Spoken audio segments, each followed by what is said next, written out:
الرحيم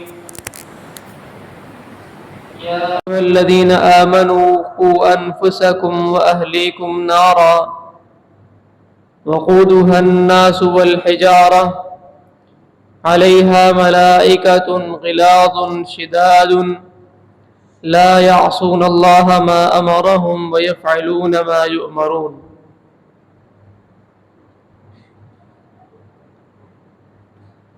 اللہ تعالیٰ نے دنیا کے اندر جو نظام قائم فرمایا ہے، اس نظام کے اندر انسان کے لیے قدم قدم پر نعمتیں ہیں۔ بظاہر انسان کو مشکل لگنے والے لمحات اور اس کے لیے آزمائش کے اوقات یہ بظاہر انسان کے لیے مشکل ہوتے ہیں، لیکن حقیقت میں یہ بھی اللہ تعالیٰ کی نعمت ہے۔ اس وقت آج کا دن لے لیں، کل کا دن لے لیں، یا پچھلے کچھ ایام جو کہ شدید ترین گرمی اور سخت تپش کا ماحول ہے، اس موسم میں بھی اللہ تعالیٰ نے ہمارے لیے بہت سی نعمتوں کا انتظام فرما دیا ہے۔ ظاہری طور پر گرمی بڑی سخت ہے، موسم بڑا شدید ہے، لیکن جب تک ایسی گرمی نہیں پڑے گی اور ایسا موسم سخت نہیں ہوگا، کچھ پھل ایسے ہیں کہ ان کی تیاری پائے تکمیل تک نہیں پہنچے۔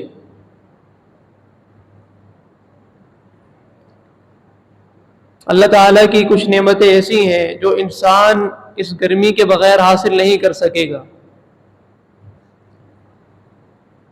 تو دنیا کے اندر جتنی بھی گرمی پڑ جائے، وہ آخرت کی گرمی کے مقابل میں کچھ بھی نہیں۔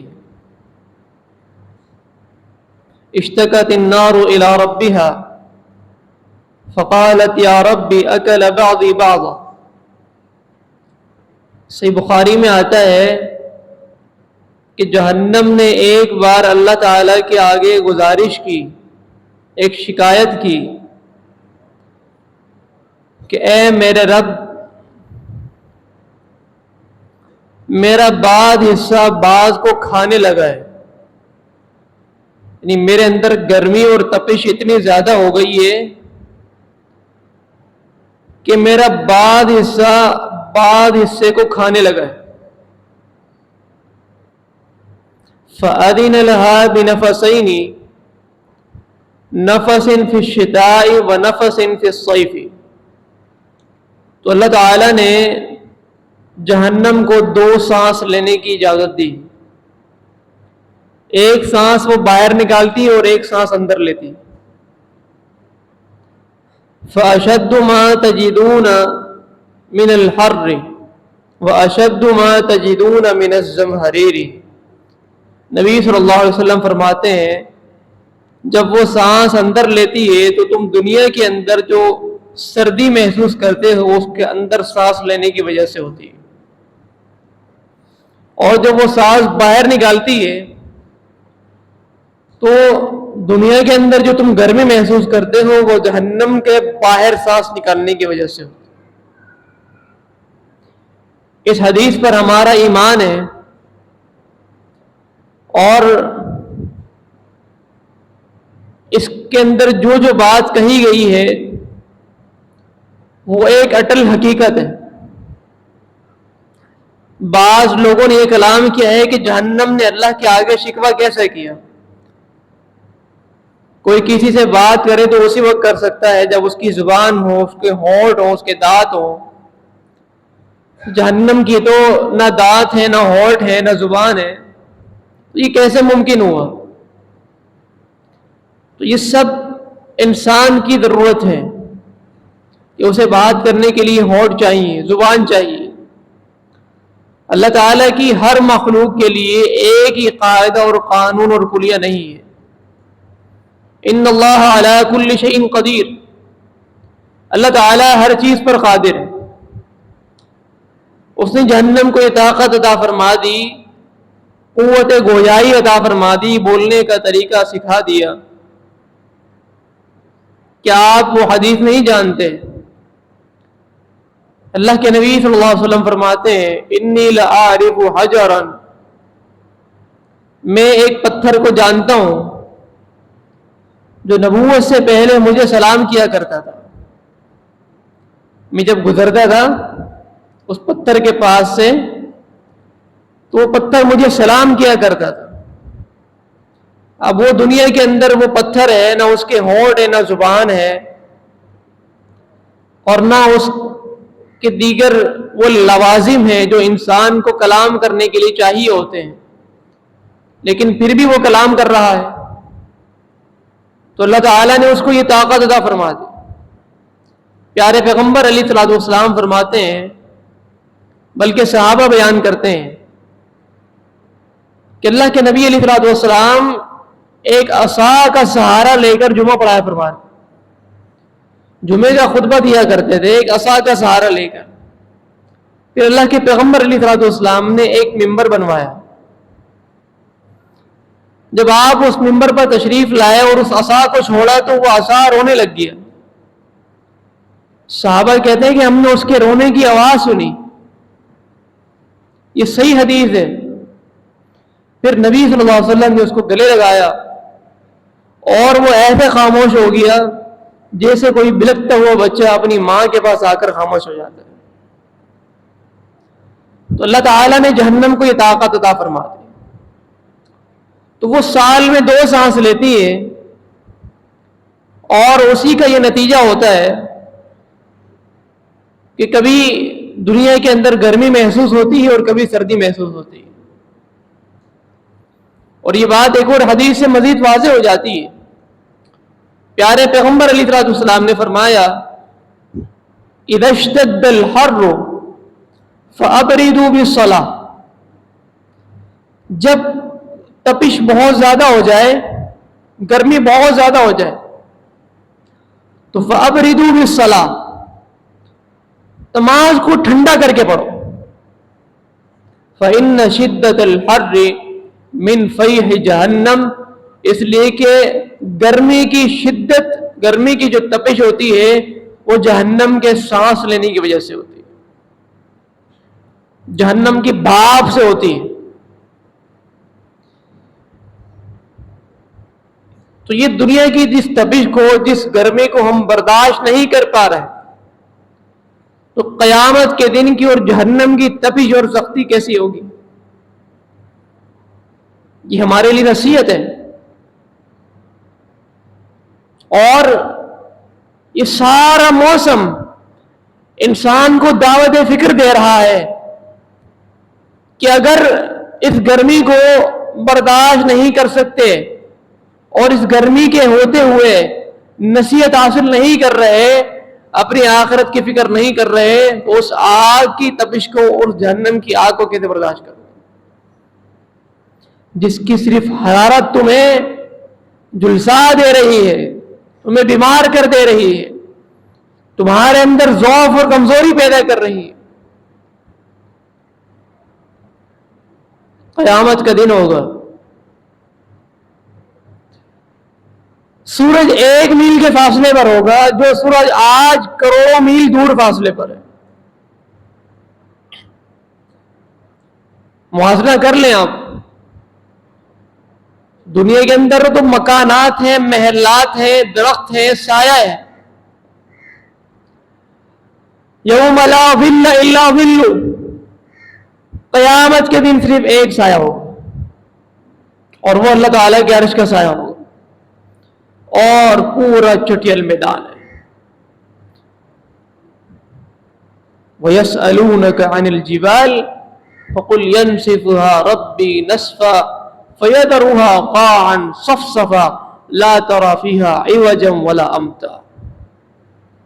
یہ پہاڑوں کے بارے میں آپ سے سوال کرتے ہیں کہ قیامت کے دن پہاڑ کہاں جائیں گے؟ اتنے سخت پہاڑ ہیں زمین میں گاڑے ہوئے ہیں, ہزاروں کلومیٹر کا سفر طے کر کے ان کی اونچائی تک, ان کی چوٹیوں تک پہنچنا پڑتا ہے, تو یہ اتنا سب کچھ کیا ختم ہو جائے گا؟ فقل, اے پیغمبر کہہ دیجئے, ينسفها ربی نسفا ويذرها قاعا صفصفا, اللہ تعالیٰ ان کو بالکل ہموار کر دے گا, سیدھا کر دے گا, پوری زمین ایک چٹیل میدان کی طرح ہو جائے, اور وہاں پر کوئی سایہ نہیں ہوگا, کوئی درخت نہیں ہوگا, کچھ نہیں ہوگا. اللہ رب العزت ایک ہموار زمین کر دے گا. اور کتنے مدت کا پر مشتمل ہے اس آخرت کی زندگی کا پہلا دن.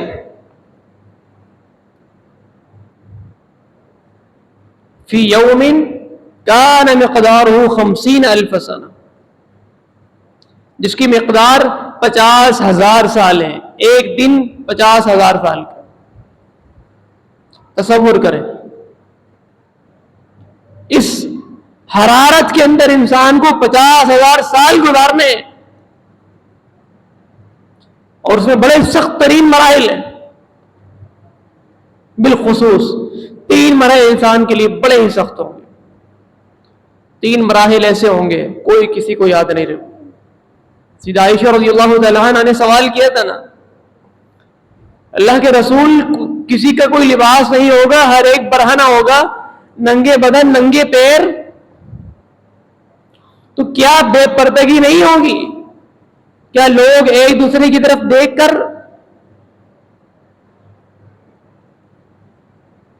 غیر محرم اور محرم کا معاملہ نہیں ہوگا, ایک دوسرے کی طرف دیکھیں گے. اللہ کے نبی نے فرمایا, یا عائشہ تو الامر اشد من ذالک, عائشہ اس وقت معاملہ اتنا سخت ہوگا کسی کو کسی کی طرف دیکھنے کی ضرورت ہی نہیں ہوگی, ہر ایک اپنی فکر کر رہا ہوگا اور اپنے گناہوں کے بقدر پسینے کے اندر ڈوبا ہوا ہے. اور یہ تو نقطہ آغاز ہے, قیامت کے دن کا نقطہ آغاز ہے. اس کے بعد حساب و کتاب کا مرحلہ, میں نے عرض کیا 3 مراحل ہیں. پہلا مرحلہ حساب و کتاب کا مرحلہ, انسان کے اعمال کی چیکنگ ہو رہی ہے, نیکیاں کتنی ہیں, برائیاں کتنی ہیں, کاؤنٹنگ ہوگی. جن کی نیکیاں زیادہ ہیں دائیں ہاتھ میں نامہ اعمال دیا جائے گا, برائیاں زیادہ ہیں بائیں ہاتھ میں نامہ اعمال ملے گا. اس کے بعد اگلا مرحلہ انسان کے اعمال کے وزن کا, اور پھر اس سے اگلا مرحلہ پل صراط کا. یہ 3 مراحل اتنے سخت ہوں گے کوئی کسی کو یاد نہیں رکھے گا. پھر اس کے بعد جنت اور جہنم کا فیصلہ. قرآن کریم میں ہے نا, فَكَيْفَ تَتَّقُونَ إِن كَفَرْتُمْ يَوْمًا يَجْعَلُ الْوِلْدَانَ شِيبًا, تم اس دن سے کیسے بچو گے کہ جو دن نوجوانوں کو بوڑھا کر دے گا, بچوں کو بوڑھا کر دے گا. صحیح بخاری میں آتا ہے اللہ تعالیٰ آدم علیہ السلام کو بلائیں گے, اے آدم اپنی اولاد میں سے جنت اور جہنم کے لوگوں کو الگ کر دو. اخرج من ذریتی کا بعثا الی النار, اپنی اولاد میں سے جہنم میں جانے والوں کو الگ کر لو. سیدنا آدم علیہ السلام سوال کریں گے, اللہ وما بعث النار, جہنم میں کون کون جائے گا مجھے تو نہیں معلوم. اللہ تعالیٰ فرمائے گا من کل 1999,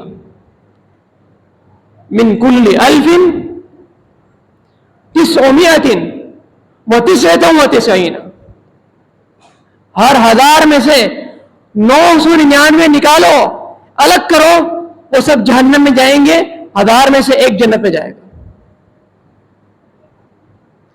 فحینئذ, اللہ کے نبی فرماتے ہیں یہ وہ وقت ہوگا کہ جب یہ اعلان سن کر نوجوان بچے سب بوڑھے ہو جائیں گے.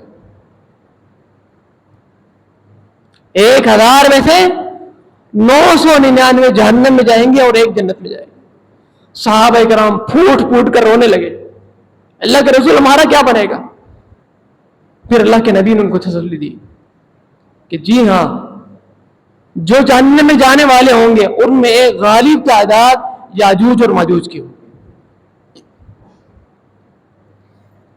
اتنا سخت معاملہ ہے. دنیا کے اندر آگ جلاتے ہیں، آپ لکڑی ڈالیں، شاید آگ کے اندر اتنی تپش محسوس نہ ہو.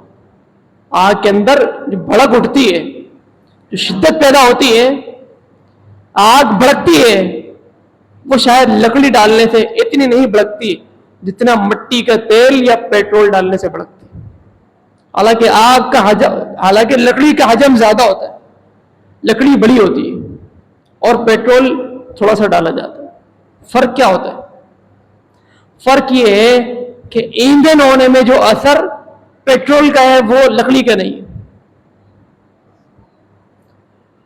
تو قیامت کے دن جہنم کی آگ کو کیسے بھڑکایا جائے گا؟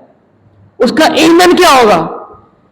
کیا چیز اس کے لیے پیٹرول کا کام کرے گی اور مٹی کے تیل اور اس طرح کی دیگر اشیاء جن سے آگ بھڑک اٹھتی ہے، یہ کیا چیزیں ہوں گی؟ اللہ تعالی نے فرمایا فاتقوا النار التي وقودها الناس والحجار. اس آگ سے بچ جاؤ، اس آگ سے ڈر جاؤ جس کا ایندھن انسان ہوگا.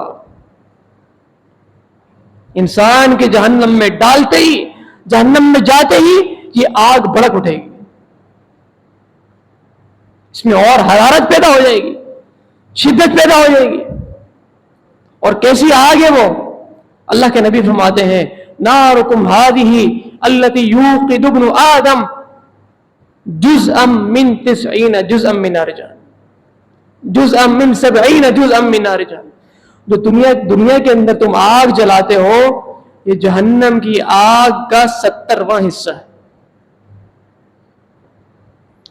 یعنی اس آگ کو آپ 69 مرتبہ گرم کریں، 69 سے ضرب دیں تو جو شدت اور جو حرارت اس میں پیدا ہوگی ویسی جہنم کی شدت ہے. جہنم کی تپش ہے یہ حرارت کہ انسان کے جاتے ہی، انسان کے جہنم میں داخل ہوتے ہی جہنم بھڑک اٹھے گی. اور صرف بھڑک نہیں اٹھے گی بلکہ قرآن میں آتا ہے اس کی ایک عجیب و غریب آواز ہوگی، ایک ناپسندیدہ آواز پیدا ہوگی کافروں کے جہنم میں داخل ہوتے ہی، جیسے کسی گدھے کی آواز ہوتی. اذا القوا فیہا، جب ان کو اہل جہنم کو جہنم میں ڈال دیا جائے گا، سمعوا لها شہیقا، تو لوگ اس کی آواز کو سنیں گے جیسے کسی جانور اور کسی گدھے کی آواز ہو، انتہائی طبیعت پر ناگوار گزرنے والی آواز. وہ آواز پیدا ہو کہ ان مجرموں کے جہنم میں داخل ہوتے، وہی تفور، اور وہ بھڑک رہی ہوگی. اور کیسی بھڑک ہوگی؟ تکادو تمیز من الغیظ، قریب ہوگا کہ یہ آگ، یہ جہنم تپش کی وجہ سے، بھڑکنے کی وجہ سے پھٹ پڑے اور اس کا ایک حصہ دوسرے حصے کو کھا کر ختم کر دے.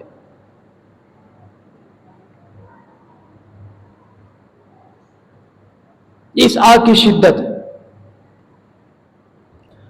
اور دنیا کے اندر جو تپش اور حرارت ہوتی ہے اس میں ایک سفیدی ہوتی، یعنی آگ جہاں جل رہی ہو اس کے ارد گرد سفیدی ہوتی، اور جب آگ اپنا کام کر دیتی تو پھر سیاہی پھیل جاتی. یہ دنیا کے اندر آگ کا اثر ہے. جو سورج ہے، جو سراپا آگ ہے، تو اس کی تپش کے اندر بھی سفیدی، اس کی دھوپ کے اندر. صحیح مسلم کی حدیث ہے، اللہ کے نبی علیہ السلام فرماتے ہیں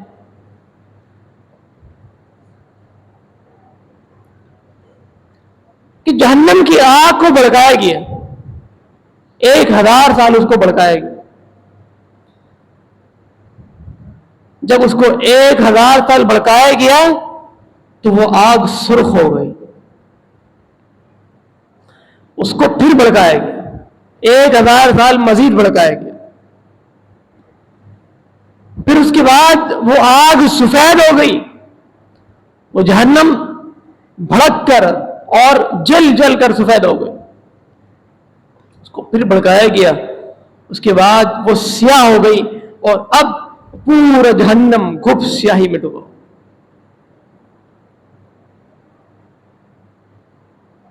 جہاں کوئی روشنی نہیں،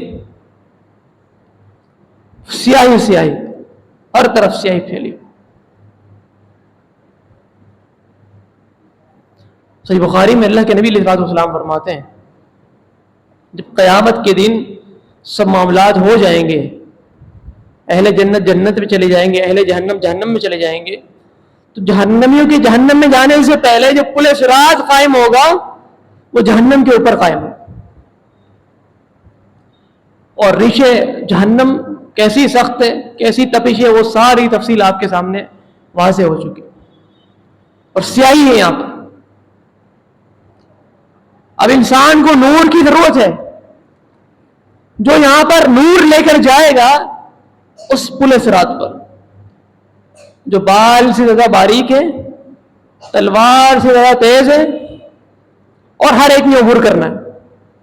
وَإِن مِّنكُمْ إِلَّا وَارِدُهَا، ہر ایک نے عبور کرنا. آگے جنت ہے، جنت اعلیٰ علیین میں اوپر کی طرف، اور جہنم اسفل سافلین میں نیچے کی طرف. یہ پل جا رہا ہے، یعنی اس کا مطلب ہے کہ جہنم جب نیچے ہے اور جنت اوپر ہے تو یہ پل نیچائی سے اونچائی کی طرف جا رہا ہے.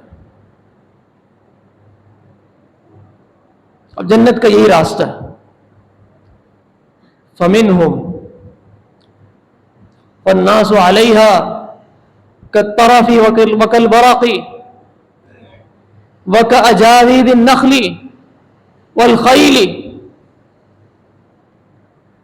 لوگ گزریں گے اس پل کے اوپر سے، کوئی ایسے گزرے گا جیسے بجلی آتی ہے، بس لمحے کا کام ہے. یہاں کھڑا ہوگا، لمحے میں پل صراط عبور کر لے گا. اللہ تعالی ہمیں بھی ان لوگوں میں بنا دے. ایسا ان کا نور ہوگا، ایسا ان کا ایمان ہوگا، ایسا ان کا عمل ہوگا، وہ لمحے کے اندر اس پل کو عبور کر لے. کچھ لوگ پلک جھپکنے جتنے حصے میں اس کو عبور کر لیں گے، اتنے لمحے میں، اتنے وقت میں، پلک جھپکنے جتنے وقت میں اس کو عبور کر لیں گے. کچھ لوگ تیز رفتار گھوڑ سوار کی رفتار سے اس کو عبور کر لیں گے. کچھ لوگ پیدل چلنے جیسے شخص کی طرح اس کو عبور کر لیں گے، اور کچھ لوگ کھڑا کر اس کو عبور کریں گے، کچھ گھٹنوں کے بل گھسٹ کر اس کو عبور کریں گے، اور کچھ ایسے بھی ہوں گے کہ جو آئیں گے اور آتے ہی اس پل صراط پر لٹک جائیں گے، اور کچھ ایسے بدبخت بھی ہوں گے جو اس پل صراط پر پہلا قدم رکھیں گے ان کا پیر پھسلے گا، جا کر جہنم میں گر جائے گا. یہ بھی اس پل کی ہولناکی ہے کہ اس پل صراط پر پھسلان ہوگی. انسان کے قدم یہاں جمیں گے نہیں. ثابت قدمی کی جو دعا ہے، اللہ کے نبی علیہ السلام نے مختلف دعائیں سکھائی ہیں. وہ ثابت قدمی جہاں دنیا کے اندر نیک اعمال پر ہے، وہیں آخرت میں ان چیزوں پر بھی ثابت قدمی ہے کہ اللہ تعالیٰ پل صراط پر ثابت قدمی عطا فرمائے. یہ دعائیں کیا کریں، اپنے معمول کے اندر ان چیزوں کو لائیں. لوگ اس طرح گزریں گے. نبی علیہ السلام فرماتے ہیں وفی جہنم کلالیب مثل شوک السعدان. جب لوگ پل صراط کو عبور کر رہے ہوں گے تو اس پل پر کچھ کانٹے لگے ہوئے ہوں گے. کیسے کانٹے؟ اللہ کے نبی نے ایک مثال دی ہے، تشبیہ دی ہے کہ کیا تم نے سعدان قبیلے کے کانٹوں کو دیکھا ہے؟ هل رأيتم شوک السعدان؟ سادان قبیلے میں جو درخت ہوتے ہیں ان درختوں کے کانٹے ہی ہوتے ہیں، کیا ان کو دیکھا ہے؟ قالوا نعم، صحابہ نے کہا جی اللہ کے رسول ہم نے دیکھا ہے۔ فرمایا فإنها مثل شوك السادان، وہ جو کانٹے ہوں گے نا جو جہنمیوں کو پکڑیں گے، ان کے پلے صراط پر آتے ہی ایک کانٹا آئے گا اور ان کو کھینچ کر جہنم کے اندر گرا دے گا۔ وہ کیسا ہوگا؟ تو اللہ کے نبی فرمایا کہ اس کی کچھ نہ کچھ تشبیہ دینے کے لیے سمجھایا ہے کہ وہ سادان قبیلے کے اندر جو درخت ہیں ان کے کانٹوں جیسا ہوگا۔ غیر انہ لا یعلم قدر عظمها الا اللہ، ہاں یہ بات ضرور ہے کہ اس کی لمبائی کو اور چوڑائی کو صرف اللہ ہی جانتا ہے، کتنا بڑا ہوگا وہ کانٹا، کتنا طویل ہوگا اور کتنا سخت ہوگا وہ اللہ تعالیٰ جانتا ہے۔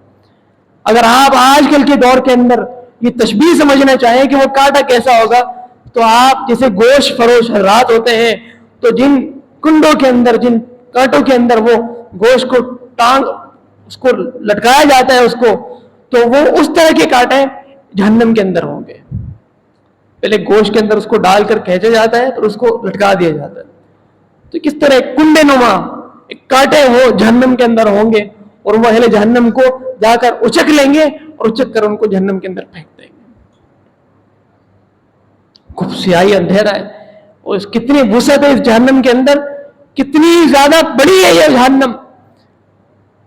جامع ترمذی کی حدیث، اللہ کے نبی علیہ الصلوۃ والسلام نے فرمایا، صحابہ کہتے ہیں کہ ہم اللہ کے نبی کے ساتھ تھے کہ اچانک ہمیں ایک آواز آئی، اس سمعنا صوت حجر، ایک دھماکے نما آواز آئی کہ جیسے بہت بڑا کوئی بھاری بھرکم پتھر کہیں گرا ہو، ایسی آواز آئی۔